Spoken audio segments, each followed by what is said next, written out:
Police नक्सली मुठभेड़ की बात करते हैं। सरायकेला के लुदुबेड़ा जंगल में नक्सलियों के साथ मुठभेड़ में कोबरा बटालियन के जवान विश्राम लाल जाट को गोली लगी है। उन्हें इलाज के लिए रांची के मेडिकल अस्पताल में भर्ती कराया गया है। रांची के सदर डीएसपी की माने तो जवान के कंधे में गोली लगी है और डॉक्टरों के मुताबिक वो खतरे से अब बाहर हैं। उधर सरायकेला एसपी चंदन सिन्हा के नेतृत्व में कुचाई थाना क्षेत्र के लुदुबेड़ा जंगल में कॉम्बिंग ऑपरेशन तेज कर दिया गया है। सरायकेला जिला में माओवादियों के साथ में एक इनकाउंटर आज सुबह में हुआ है और उसी इनकाउंटर के दौरान कोबरा के एक जवान विश्राम लाल जाट, उनको कंधे में गोली लगी है। अभी उनको मेडिकल लाया गया है और डॉक्टर के हिसाब से वो आउट ऑफ डेंजर है, उनका इलाज चल रहा है। इधर लोहरदगा गुमला सीमा पर सनई जलपई में आईईडी ब्लास्ट में 2 ग्रामीण गंभीर रूप से घायल हो गए हैं। गंभीर हालत में इलाज के लिए उन्हें देर रात रिम्स लाया गया, जहां आईसीयू में दोनों घायलों का इलाज चल रहा है। सनई जलपई में मेला घूमने के दौरान यह हादसा हुआ। लोहरदगा पुलिस पूरे मामले की जांच कर रही है। और जिरपी के बीच में ढाको पहाड़ भी, उसको बोला जाता है ढाको पहाड़। क्या का पता, हम लोग को पता नहीं था, तो उतना पता रहता तो हम लोग जावे नहीं करते उस रास्ते पर। देवघर के मधुपुर महोत्सव में शिरकत करने पहुंचे मुख्यमंत्री रघुवर दास ने कहा कि संथाल क्षेत्र का विकास उनकी प्राथमिकता में सबसे ऊपर है और यही वजह है कि उन्होंने सबसे ज्यादा संथाल क्षेत्र का दौरा किया। मधुपुर के शेखपुरा मैदान में इस समारोह को संबोधित करते हुए सीएम ने कहा, जब देवघर में अंतर्राष्ट्रीय हवाई अड्डा और एम्स जैसा संस्थान आ सकता है तो इंजीनियरिंग कॉलेज कौन सी बड़ी बात है। मुख्यमंत्री ने हर जिले में मेडिकल कॉलेज खोलने की बात की और साथ ही लोगों से इसके लिए थोड़ा धैर्य दिखाने की अपील भी की। समारोह में सांस्कृतिक कार्यक्रम की भी प्रस्तुति हुई, जिसमें गायक साधना सरगम, विपिन सचदेवा और हास्य कलाकार सुनील पाल प्रस्तुति देंगे। इससे पहले मुख्यमंत्री ने नैयाडी में कुंडा एयरपोर्ट के विस्तारीकरण से प्रभावित लोगों के लिए बनाए गए कॉलोनी का निरीक्षण भी किया। तो मैंने सबसे अन्य प्रमंडलों से ज्यादा संथाल परगना मेरी प्राथमिकता है। 14 वर्ष में जितने मुख्यमंत्री नहीं आए होंगे उतने संथाल परगना में हमारा सबसे ज्यादा प्रवास हो, चाहे वो एम्स हो, चाहे अंतरराष्ट्रीय हवाई अड्डा हो, या फिर साहेबगंज में जल मार्ग से व्यापार का नया केंद्र खुले, वो भी फरवरी में कंप्लीट हो रहा। फरवरी में वहां से जल मार्ग से आप भारत के इस बनारस तक जा सकते हैं, यहाँ म्यांमार से लेकर बांग्लादेश तक जा सकते हैं। झारखंड प्रदेश बीजेपी अध्यक्ष लक्ष्मण गिलुआ ने प्रदेश में विकास की बयार बहने का दावा किया है। रांची में प्रेस कॉन्फ्रेंस में उन्होंने कहा कि किसानों की समृद्धि से लेकर पीएम आवास योजना और घर घर बिजली पहुंचाने की योजना पर तेजी से काम चल रहा है और इसका फायदा दिखने भी लगा है। साथ ही उन्होंने आने वाले आम चुनाव में बीजेपी को और बड़ी जीत मिलने का दावा भी किया है। प्रधानमंत्री कृषि सिंचाई योजना के तहत केंद्र की सरकार ने, आदरणीय नरेंद्र भाई मोदी जी की सरकार ने यह प्रयास किया है कि अपने देश के अंदर जितने भी किसान हैं, किसान ताकतवर बने, समृद्धशाली बने और उनका इनकम दोगुना हो। इस प्रयास के साथ सभी के खेतों में पानी पहुंचाने का यह योजना है।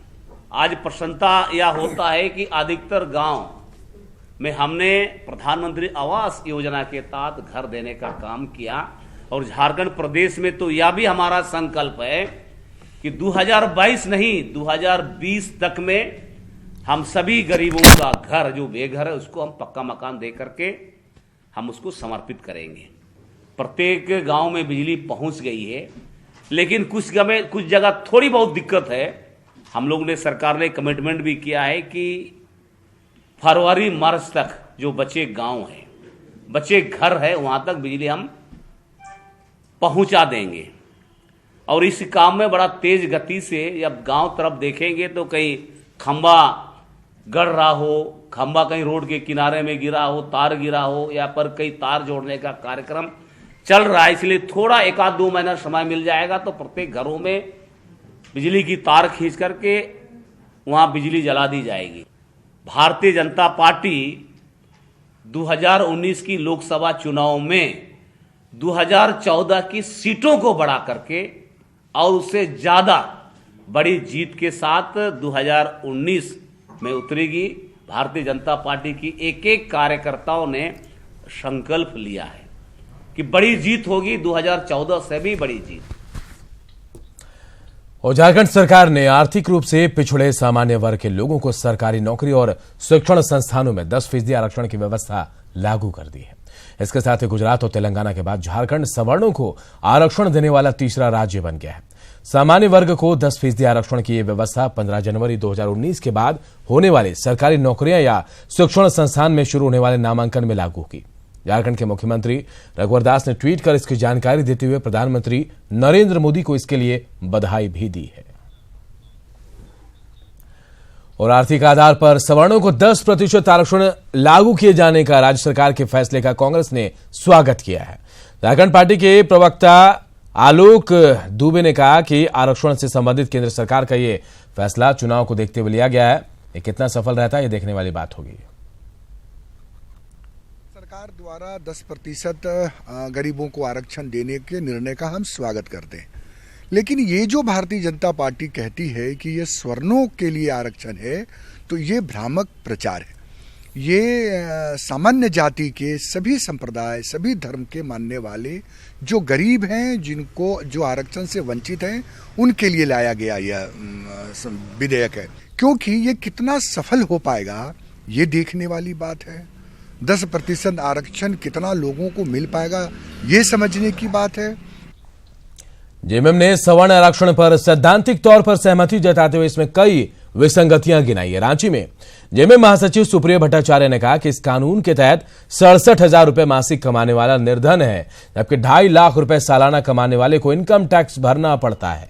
यही नहीं, 72,000 सालाना कमाने वाले को आयुष्मान भारत का लाभ दिया जाता है। इन विसंगतियों को जेएमएम की ओर से सदन में उठाया जाएगा। सैद्धांतिक तौर पर हम लोगों को कोई विरोध नहीं है, लेकिन इसमें 2-4 आपत्तियां भी है। एक तो नौकरियां हैं नहीं, नौकरियों, और ये प्राइवेट सेक्टर में भी लागू नहीं। झारखंड में विकास योजनाओं की हालत पर जेएमएम नेता हेमंत सोरेन ने चिंता जताई। संघर्ष यात्रा के दौरान वो फिलहाल पलामू दौरे पर है। इस मौके पर मेदिनीनगर परिसदन में उन्होंने कहा, जमीन पर विकास का कोई काम नहीं दिख रहा, जनजातियों की अनदेखी हो रही है और भ्रष्टाचार हावी है।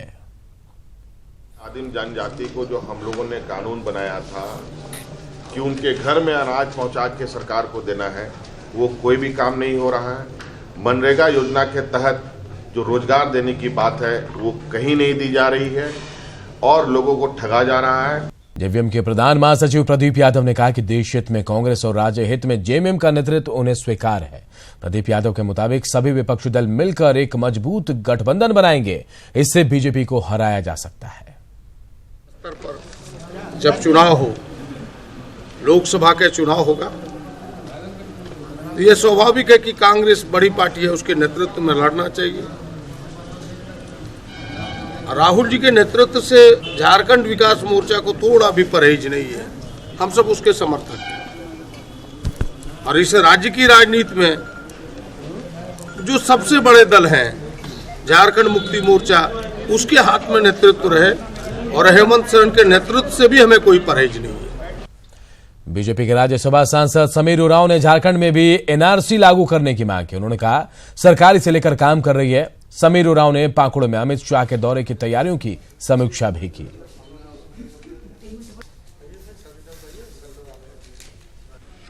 शक्ति केंद्र के प्रभारी संयोजक, सह संयोजक, ऊपर में जो है जिला कार्य समिति के सदस्य, जिला के 7 मोर्चा के कार्य समिति, मंडल कार्य समिति के कार्यकर्ता, मंडल के 7 मोर्चा के पदाधिकारी और शक्ति केंद्र के प्रभारी संयोजक, सह संयोजक और प्रदेश स्तरीय हमारे जो कार्यकर्ता हैं, ऐसे स्तर के कार्यकर्ताओं का यह एक समागम होगा। गिरिडीह के बागोदर में भाकपा माले के पूर्व विधायक दिवंगत महेंद्र सिंह का 15वां शहादत दिवस मनाया गया। इस मौके पर आयोजित संकल्प सभा में भाकपा माले के राष्ट्रीय महासचिव दीपांकर भट्टाचार्य ने मिशन 2019 को लेकर अपनी प्रतिबद्धता जताई। उन्होंने कहा, इस बार के चुनाव में बीजेपी को सत्ता से बाहर कर शहीद महेंद्र सिंह को सच्ची श्रद्धांजलि दी जाएगी।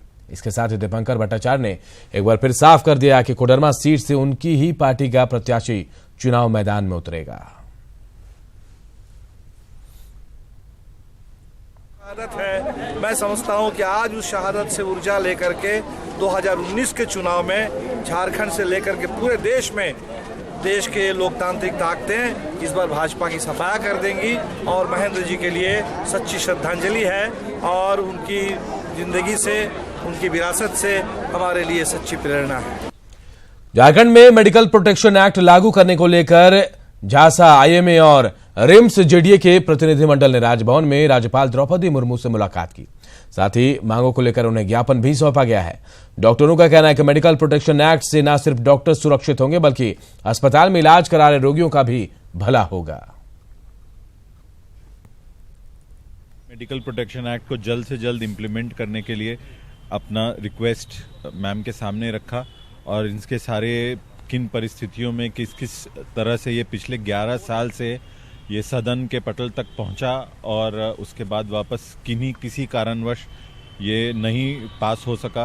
ये सारी जितनी गतिविधियां हुई हैं इस एक्ट के लिए सभी से मैडम को अवगत कराया। राज्यपाल ने सारे चीज़ों पे विस्तृत चर्चा हुई जिसमें ये उनको दिखाया गया और बताया गया कि ये जो है डॉक्टरों की सुरक्षा के लिए नहीं है, ये हेल्थ केयर के सुरक्षा के लिए, हॉस्पिटल के सुरक्षा के लिए, बेहतर मरीजों को बेहतर और सुरक्षित चिकित्सा सेवा मिले, ये उसके लिए है। राज्यपाल महोदया का विचार हमारे लिए काफ़ी सकारात्मक था। उन्होंने हमारी बातों को बड़े गंभीरता से सुना और उन्होंने बोला, हमें आश्वासन दिया है कि वो इस पे गंभीरतापूर्वक विचार करते हुए मुख्यमंत्री महोदय से बात करेंगी और इसमें जो भी अगर लागू करने में बाधाएं आ रही हैं उसको जल्द से जल्द दूर करके वो इसे लागू करने के लिए उन्हें निर्देश देंगी और उनसे बात करेंगी।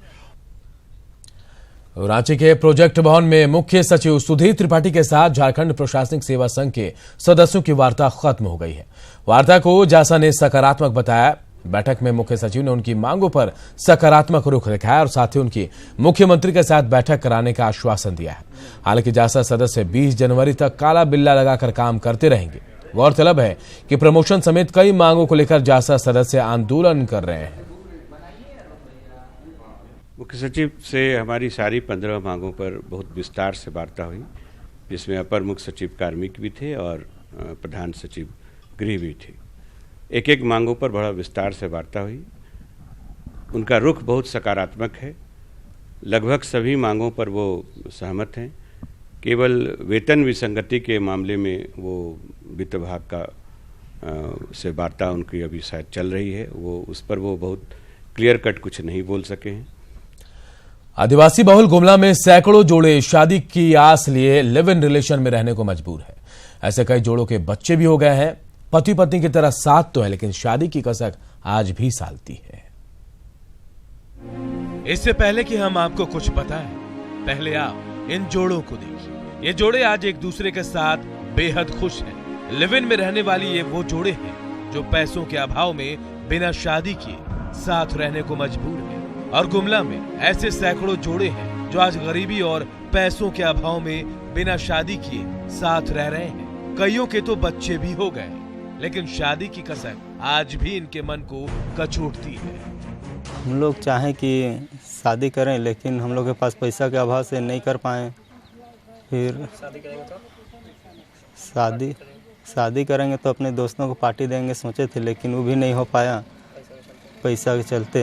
हर लड़की का सपना होता है कि वो मतलब शादी करे, लेकिन हम लोग गरीबी की वजह से शादी नहीं कर पाए, लेकिन हम अपने पति के साथ में बहुत खुश हैं। मुनेश्वर और पावती की तरह मीत और सुभानी भी है जो पति पत्नी की तरह साथ तो हैं, लेकिन पैसों के अभाव में शादी नहीं की। लेकिन समाज के लोगों को भोज नहीं दे पानी और सामाजिक मान्यता नहीं मिलने का दर्द इनके साथ साथ इनके परिवार वालों को भी साल रहा है। अब ये सरकार से शादी के लिए मदद की गुहार लगा रहे हैं।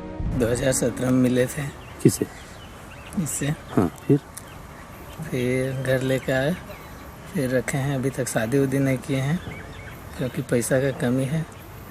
हम लोग सरकार से कहना चाहते हैं कि थोड़ा सा मदद करें। गरीबी की वजह से हम लोग शादी नहीं कर पा रहे हैं।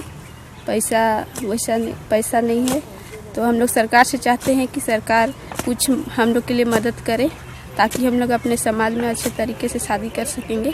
बेटा पुतो लानलक बढ़िया करलक, अपन इच्छा से पुतो लाइन के भीतर लक मोर घर में, लेकिन मोए गरीबी का कारण से मैं शादी करे नहीं पारत हूँ। मोर समाज के मैं खिया पिया नहीं पारत हूँ। प्रशासन की माने तो ऐसे लोगों के लिए कोई प्रावधान तो नहीं है, लेकिन अगर ऐसे जोड़े आवेदन देते हैं तो कन्यादान योजना के तहत उनकी शादी कराई जाएगी। जो वर वधु को सामाजिक जो आशीर्वाद मिलता है उसके कई मायने होते हैं, लेकिन आर्थिक तंगी के कारण कई ऐसे युवा हैं, कई ऐसी युवती हैं जो पूरी तरह से लिव इन रिलेशनशिप में तो रह रहे हैं, बाल बच्चे भी हैं, लेकिन उनकी शादी नहीं हो पाई। तो निश्चित रूप से ये कहीं ना कहीं चिंता का विषय है कि आज भी आर्थिक तंगी के कारण लोग उस खुशी से वंचित रह जा रहे हैं जिसे शादी कहता है। न्यूज़ 18 के लिए गुमला से सुशील कुमार। और रांची से एक बड़ी खबर इस वक्त आ रही है। आय से अधिक संपत्ति मामले में पूर्व मंत्री बंधु तिर्की पर आरोप गठित कर दिए गए हैं। सीबीआई कोर्ट में चार्ज फ्रेम हुआ है, न्यायिक हिरासत में है बंधु तिर्की। तो बड़ी खबर रांची से, जहां आय से अधिक संपत्ति मामले में पूर्व मंत्री बंधु तिर्की पर आरोप गठित कर दिए गए हैं। सीबीआई कोर्ट में चार्ज फ्रेम किया गया है। हम आपको बता दें कि बंधु तिर्की इस वक्त जेल में है।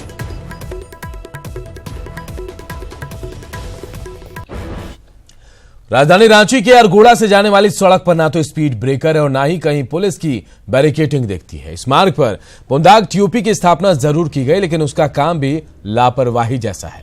जबकि अरगोड़ा से आगे शालीमार बाग तक का इलाका पूरी तरह से आवासीय कॉलोनी में तब्दील हो गया है। इस मार्ग पर गाड़ियों की रफ्तार इतनी ज्यादा तेज होती है कि कभी भी कोई बड़ा हादसा हो सकता है, लेकिन पुलिस इसे गंभीरता से नहीं ले रही।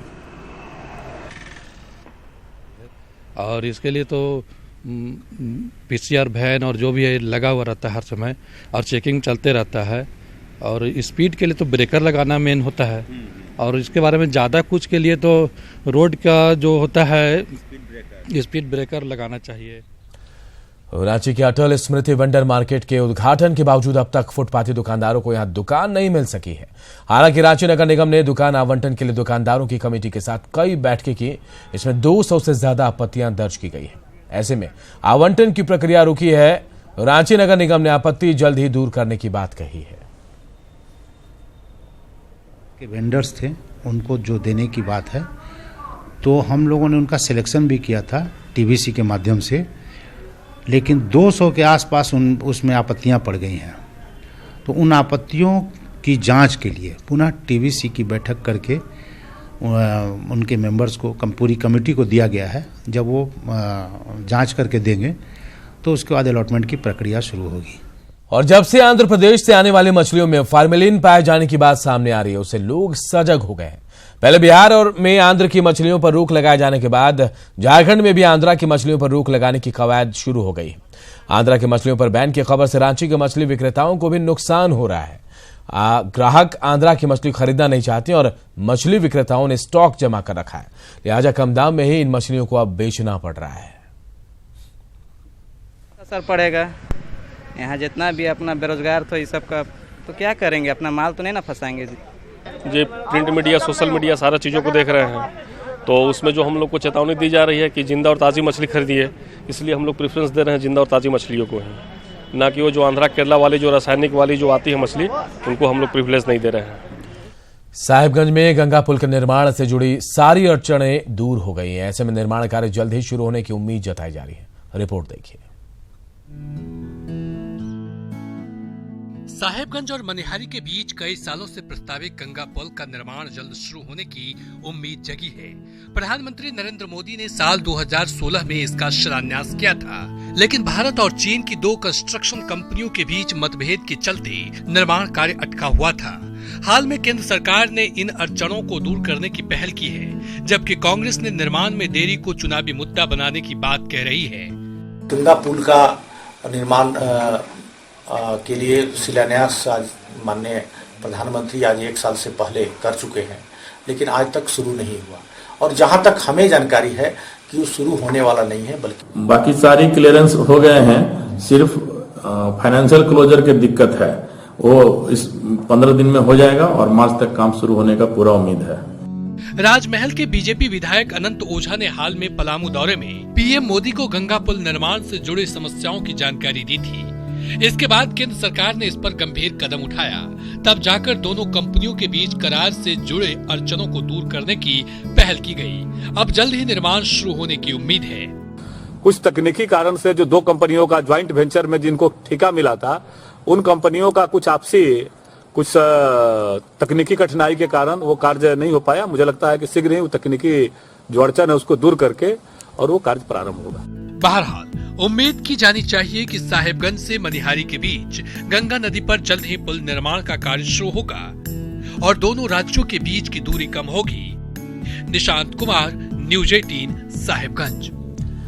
और झारखंड के पलामू टाइगर रिजर्व में आज की तारीख में कोई बाघ नहीं है। यह हाल तब है जब केंद्र और राज्य सरकार बाघ संरक्षण के नाम पर हर साल करोड़ों रुपए खर्च कर रही है।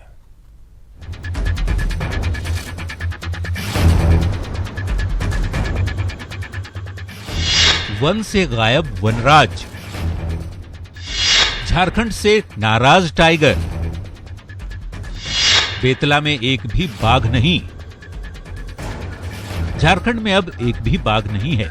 बाघों को बचाने के लिए पलामू में 1973 में बेतला टाइगर रिजर्व की स्थापना की गई थी। बीते 46 सालों में बाघों के संरक्षण के नाम पर सिर्फ झारखंड में अरबों रुपये खर्च किए गए, लेकिन बाघों की संख्या बढ़ने की बजाय घटती चली गई।